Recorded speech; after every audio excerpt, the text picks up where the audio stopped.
Hello everyone, welcome back to my channel. ఈరోజు మన ఛానల్లో మరో సరికొత్త రెసిపీతో అయితే మీ ముందుకు వచ్చేసానండి.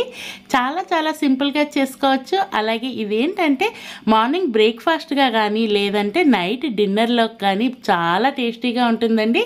కేవలం 10 నిమిషాలలో చేసుకోవచ్చు. అలాగే రుచి అయితే కనుక భలే రుచిగా ఉంటుంది. మీరైతే ఫుల్గా వీడియో చూసేయండి, ఎక్కడ స్కిప్ చేయకుండా. ఇక రెసిపీ స్టార్ట్ చేసుకుందాం. దీనికోసం అయితే ఒక మిక్సింగ్ బౌల్ తీసుకొని సన్నగా తురుముకున్న క్యారెట్ అలాగే పచ్చిమిర్చిని కూడా సన్నగా కోసుకొని వేసుకోండి. సన్నగా కోసుకున్న కొత్తిమీర తరుగును కూడా వేసుకోండి. అలాగే ఇందులో అయితే ఒక పావు స్పూన్ వరకు రెడ్ చిల్లీ ఫ్లేక్స్ వేసుకోండి. రెడ్ చిల్లీ ఫ్లేక్స్ లేకపోతే కనుక పచ్చిమిర్చిని వేసుకోండి. అలాగే కచ్చాగా దంచుకున్న ధనియాలు వేసుకోండి. ఈ రెసిపీకి ఫ్లేవర్ భలే ఉంటుంది.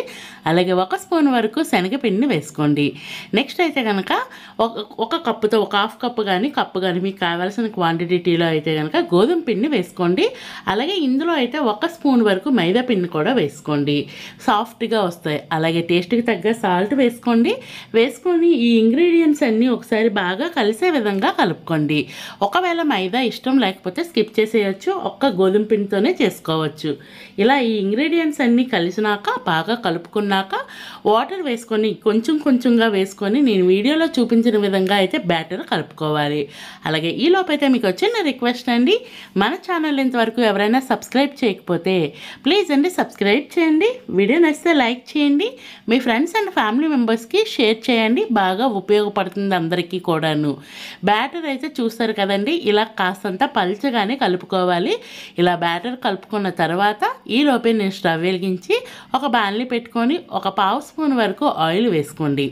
ఆయిల్ కూడా బాగా కాగినాక మనం ముందుగా కలిపి పెట్టుకున్న బ్యాటర్ని అయితే కనుక ఒక గరిటెడ్ బ్యాటర్ తీసేసి వేసుకొని మొత్తం ఈ కళాయి మొత్తం స్ప్రెడ్ అయ్యేటట్టు అయితే కనుక ఇలా స్ప్రెడ్ చేసుకోండి ఈవెన్గా. ఇలా వన్ సైడ్ మొత్తం అంతా కాలినాక పైనుంచి అయితే కనుక కాస్తంత ఇదేంటంటే నేను వేసుకునేది జీలకర్ర పొడి అండి. జీలకర్ర పొడి అలాగే కాస్తంత రెడ్ చిల్లీ ఫ్లేక్స్ వేసుకొని దీన్ని అయితే వన్ సైడ్ బాగా ఫ్రై అయినాక రెండో వైపు కూడా టర్న్ చేసుకొని మంచిగా కాల్చుకోవాలి. చూస్తున్నారు కదండి, రెండో వైపు కూడా టర్న్ చేసుకుంటే చూడటానికి కూడా ఎంతో ఎమ్మీగా ఉంది కదా. టేస్ట్ కూడా చాలా బాగుంటుందండి. నోట్లో పెట్టుకుంటే ఇట్టే కరిగిపోతుంది. మీరు ట్రై చేసినాక రెసిపీ ఎలా వచ్చిందో కామెంట్ చేయడం మాత్రం మర్చిపోవద్దు. అలాగే ఇంకా మన ఛానల్లో మంచి వీడియోస్ ఉన్నాయి, వాటిని కూడా చూడటానికి ట్రై చేయండి. Thank you for